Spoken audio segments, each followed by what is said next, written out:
Olá, queridos e queridas, família Sociedade Organizada. Nesse vídeo, eu vou falar sobre uma matéria que foi muito veiculada nos jornais cibernéticos e que traziam a indignação que, não estranhamente, pertence a toda a sociedade brasileira, que foi a soltura temporária de Suzane von Richthofen para ela curtir o Dia das Mães. E a sociedade se viu revoltada diante do crime brutal, monstruoso que ela cometeu com os próprios pais.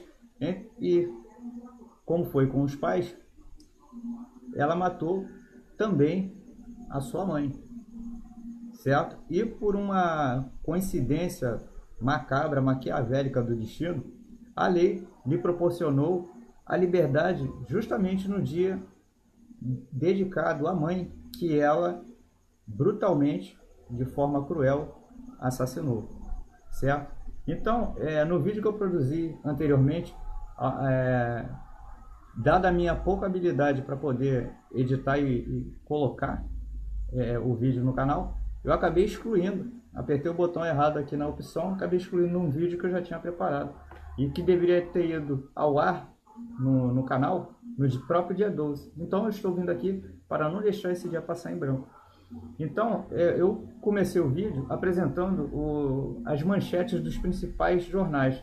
Eu peguei aqui a manchete do site da Isto É, Globo.com, que aliás, para quem quer fazer um apanhado rápido, sem perder o conteúdo, o site do G1 é muito bom, embora eu não me simpatize nem um pouco com as organizações Globo, mas o site do G1 para um apanhado rápido, ele é muito bom, dado o seu conteúdo. E o site do Jornal Extra, que também é muito visualizado. Então, existiam também manchetes em outros sites, mas as manchetes estavam muito repetitivas e vocês vão verificar agora. De acordo com o site da Isto É, dizia o seguinte: Suzane von Richthofen deixa a prisão no interior para o Dia das Mães. Isso foi postado de manhã. Suzane, segundo o site do G1, Globo.com, Suzane deixa a prisão com o namorado para saidinha do Dia das Mães. Isso foi postado meio-dia pelo site do G1.globo.com. Já o Jornal Extra publicou o seguinte, que não muda muito: Suzane von Richthofen deixa a prisão para o Dia das Mães. Isso foi postado também de manhã, uma hora depois da postagem da revista Isto É. Então, eu peguei o corpo da matéria do site do G1. Diz aqui que Suzane von Richthofen deixou a penitenciária feminina Santa Maria Eufrásia Pelletier, em Tremembé, hoje, no caso, dia 12, pela manhã, para a saída temporária do Dia das Mães.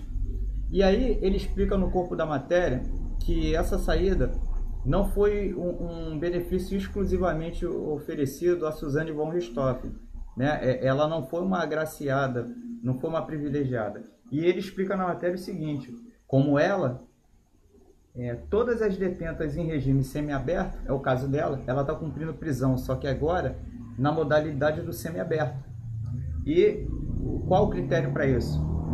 Aí diz aqui na matéria, como ela, todas as detentas em regime semiaberto, por apresentar bom comportamento, saem durante o dia para trabalhar e tem também, não só o direito de sair todos os dias para trabalhar e retornam à noite para dormir no presídio, mas também têm direito a 5 saídas por ano. E que saídas são essas? Aí aqui o site do G1 discrimina: sair no Dia das Mães, na Páscoa, Dia dos Namorados, Dia das Crianças, Natal, já são 5 saídas, Aí eles dão um bônus extra que pode sair também no Ano Novo, certo?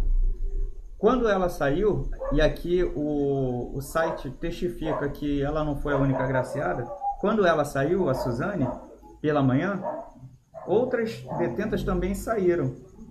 Aí ele explica que na região onde está o presídio, no Vale do Paraíba, cerca de 3.700 detentos estão nessa situação. E também saíram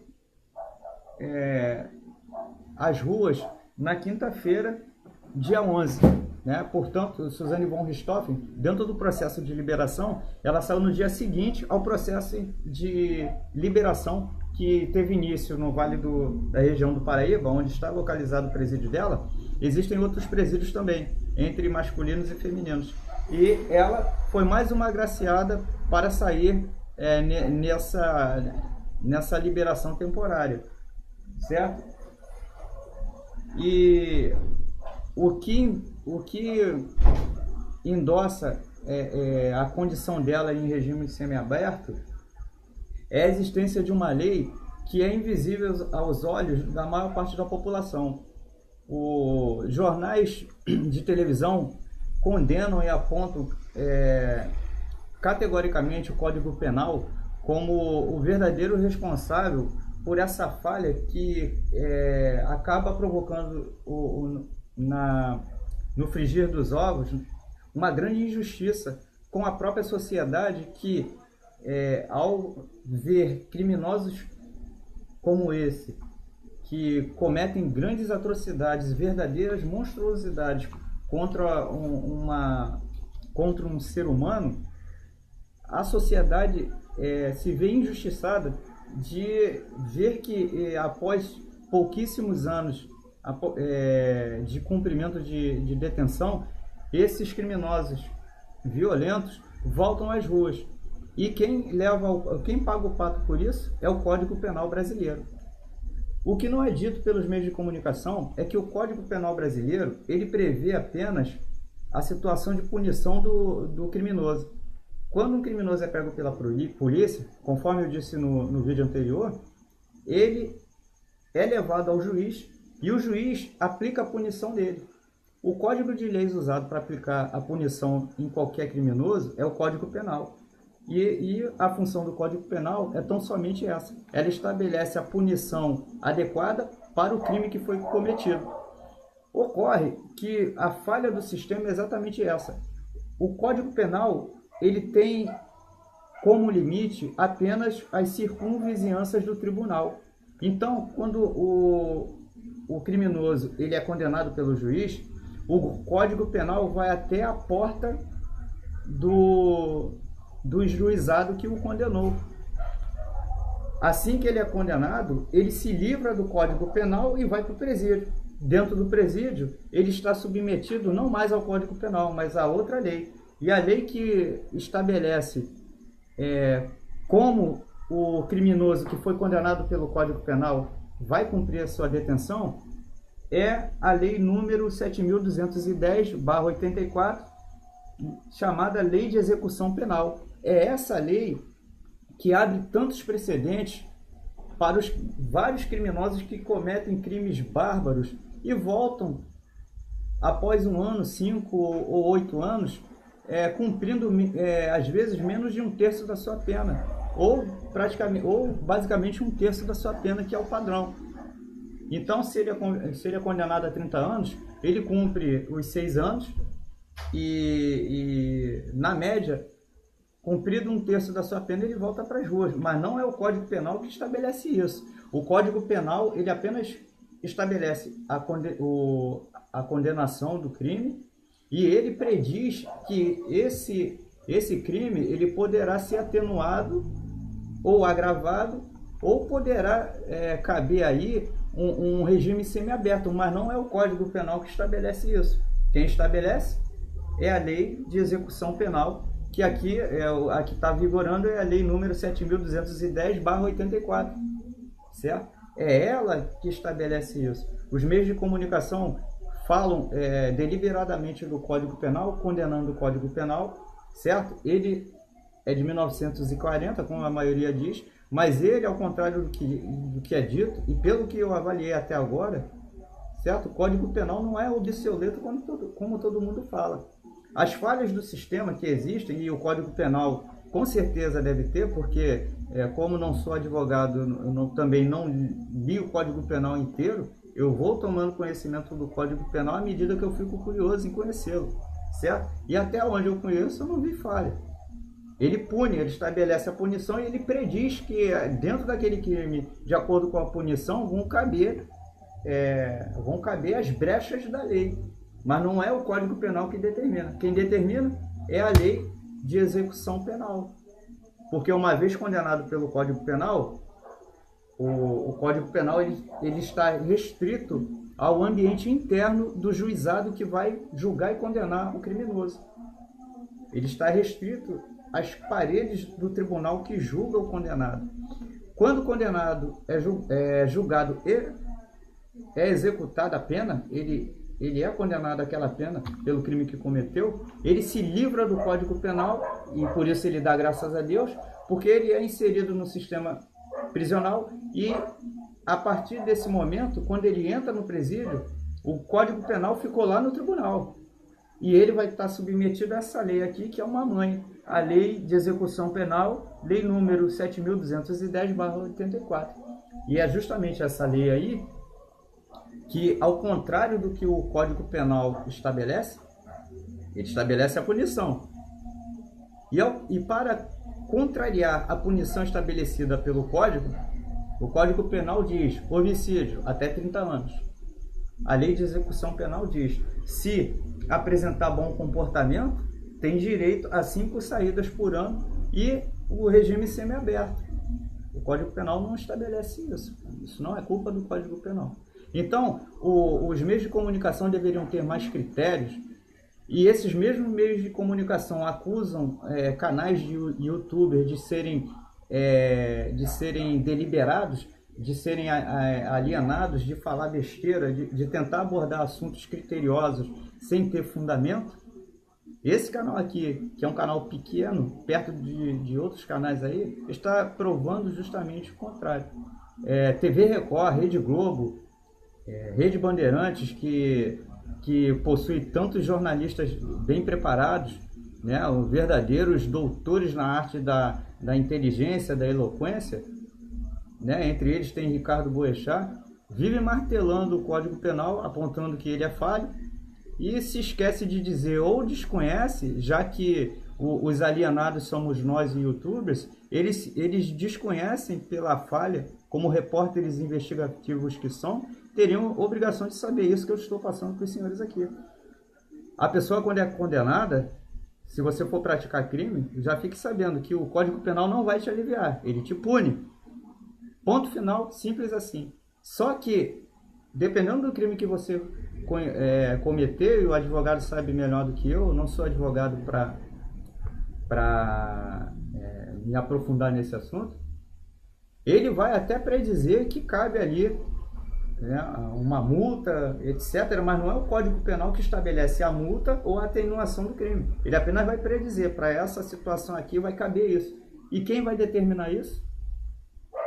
Uma outra lei. E dentro dessas leis aí, está aqui a Lei de Execução Penal, que uma vez você dentro do regime prisional, não é mais o Código Penal que vai controlar a vida dos criminosos que foram presos. Não, o Código Penal ele se limita ao ambiente interno dos tribunais de justiça, das delegacias policiais e da promotoria.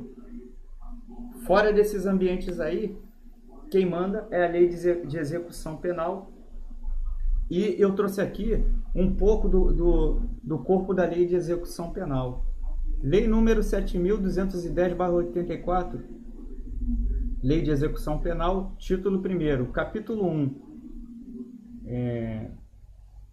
Respectivamente, eu coloquei aqui do condenado e do internado e da classificação. Eu peguei os primeiros artigos que eu achei que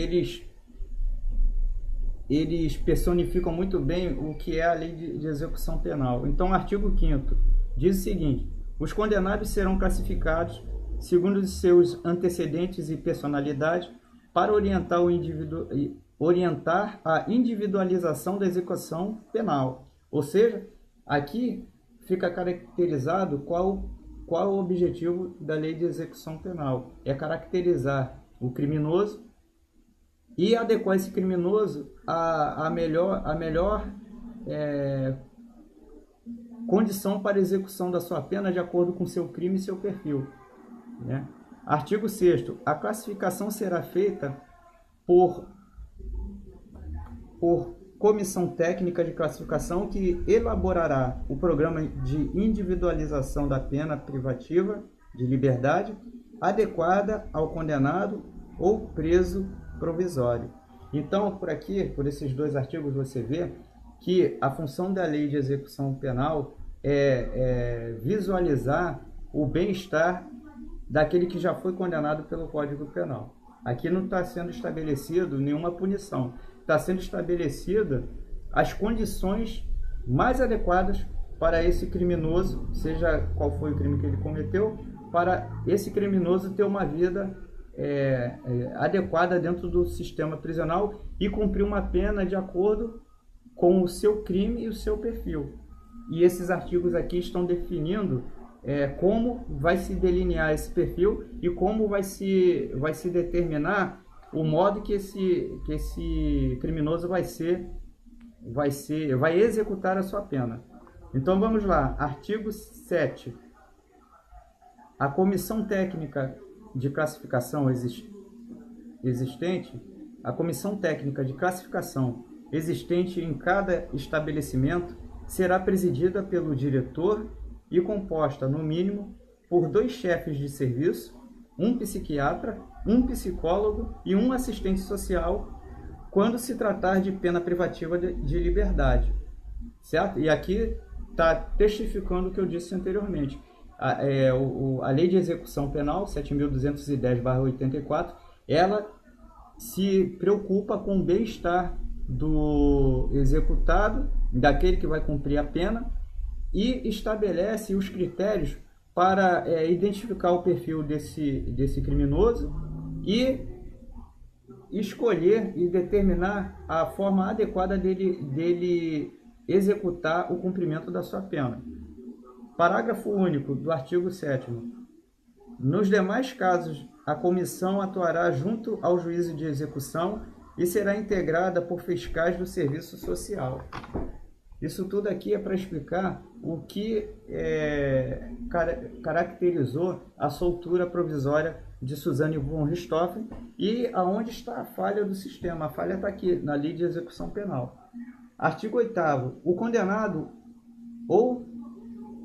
O condenado ao cumprimento de pena privativa de liberdade em regime fechado será submetido a exame criminológico para a obtenção dos elementos necessários a uma adequada classificação e com vistas à individualização da execução.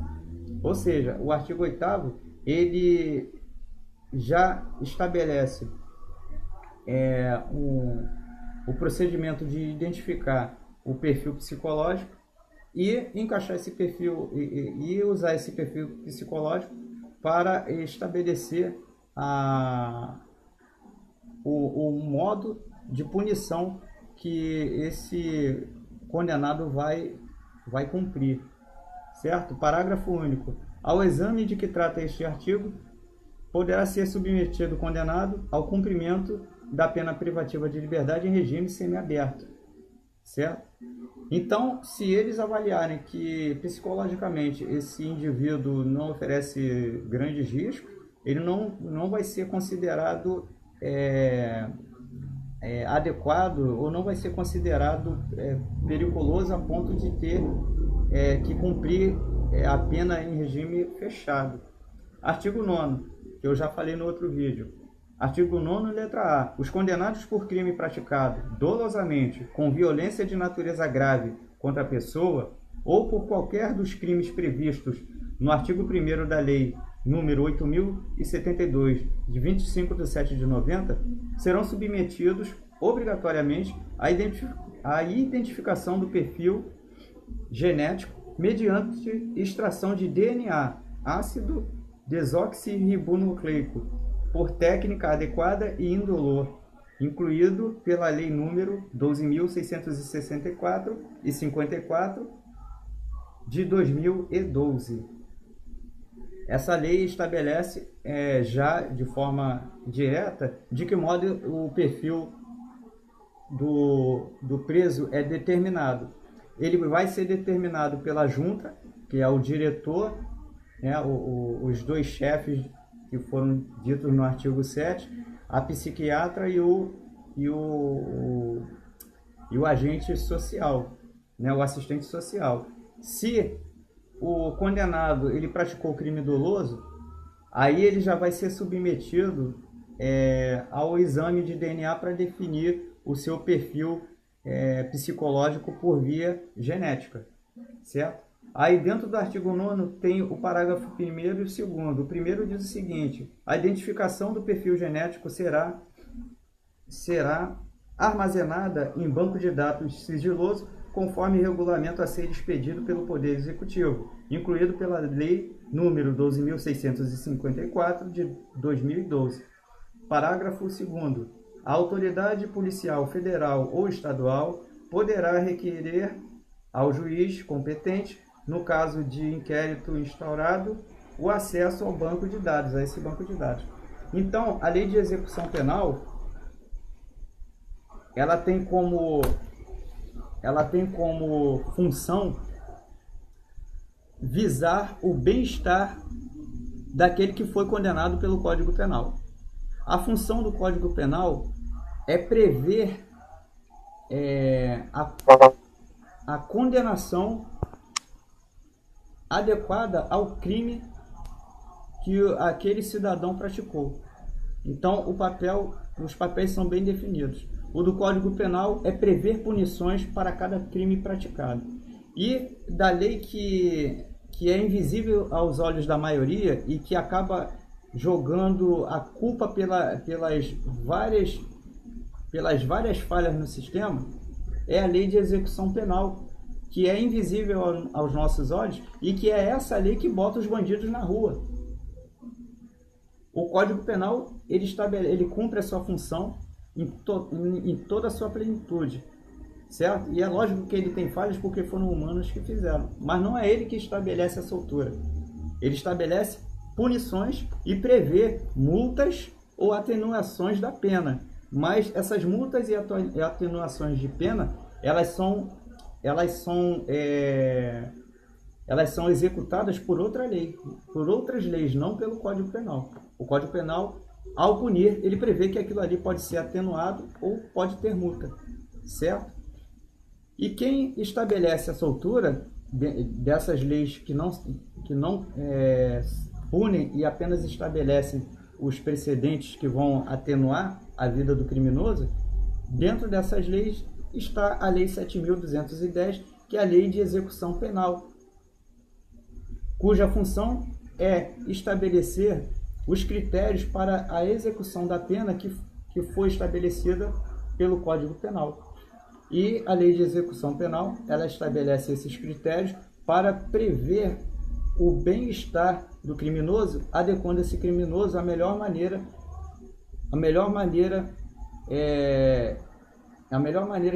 que é encontrada para ele, que é adequada para ele cumprir a sua pena de acordo com o seu perfil psicológico, que pode ser estabelecido através do artigo 7º, que eu já disse aqui, e do artigo 9º, se for o caso de crime doloso.